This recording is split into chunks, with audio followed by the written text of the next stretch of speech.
Well, back to fog racing, and it is the Qualy recap here for the Portuguese Grand Prix. And I'll tell you what, I think this was actually one of the better qualifying sessions of the year. I'm trying to think back here at qualifying sessions that were good. Well, I mean, most of them are decent. I mean, there's like shootouts, but sometimes they are pretty dog shit, so to speak.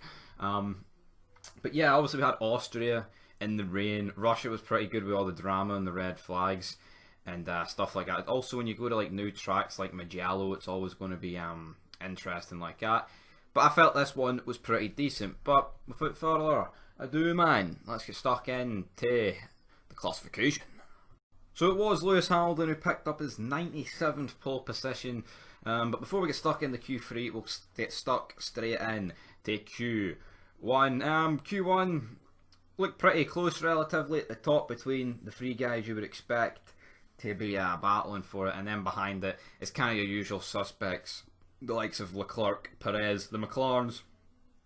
Renault not exactly looking on point this weekend, and also Pierre Gasly was up there, but he seems just to fall away throughout the session, like a lot of other people. But in terms of the final couple of people, Sebastian Vettel, he was down at the bottom for a bit, so was Daniel Kvyat. But George Russell manages to pull out the lap, he manages to scrape through, and that put out Kimi, Latifi, Haas, and both Alphas all drop out. Moving into the Q2 though, this is where we've obviously seen some differences in strategy. Both Mercs going out in the medium, but to me, I don't think the medium is the tyre to go on here. I really don't, because, right, first of all, Merc and both Ferraris went out, but I'll get stuck into Vettel later on because he's shite.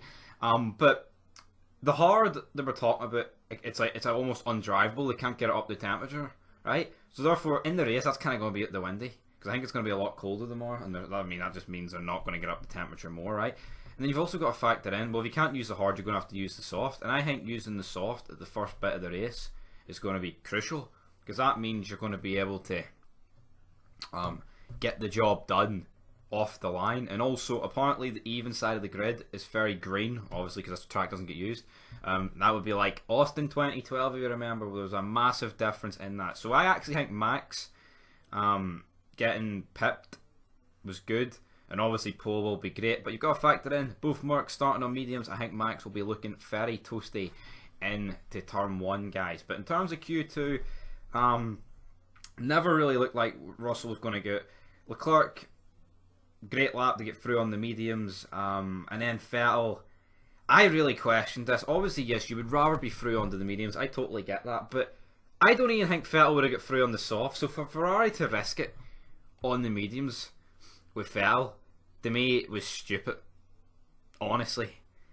Like Vettel's not good enough. He probably wouldn't have got through it anyway in the softs, but from a team point of view, it was pretty stupid. I guess you could argue, well, they didn't want to put Vettel in the softs, because imagine if that put out Leclerc, but I don't think it would have mattered in the end. Ricciardo spun at the end of the session, which kind of messed up everyone else's lap, and then we moved into Q3, and both Mercs set their lap times. They weren't exactly setting the world alight.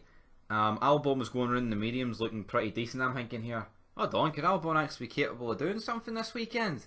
And then it quickly hit me, no, it turns out the medium actually wasn't too bad of a tyre, because they can't get the tyres heated up, so it's actually kind of irrelevant what tyre they're on. Then the Mercs went out. Bottas takes pole. He kind of bottled the final sector, in my opinion, because he was like, what, 4 tenths up? And then I don't know what happened in the final sector. He took it. Leclerc moved up to like, what, I think he moved up to P3 at one stage. Max then moved up to P2. Perez overtook Leclerc for Leclerc just to overtake him. Albon dropped down.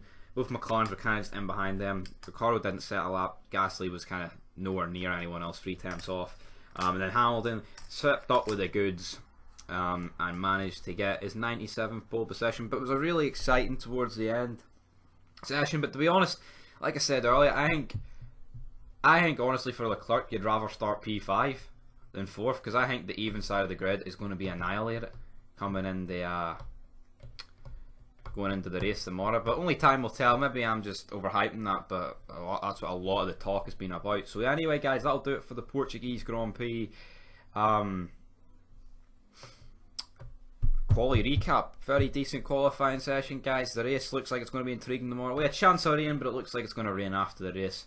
and by God, doesn't F1 love that? Hopefully a bit of wind blows in and brings it in earlier and we can get a nice wee toasty race. But anyway guys, till next time, peace.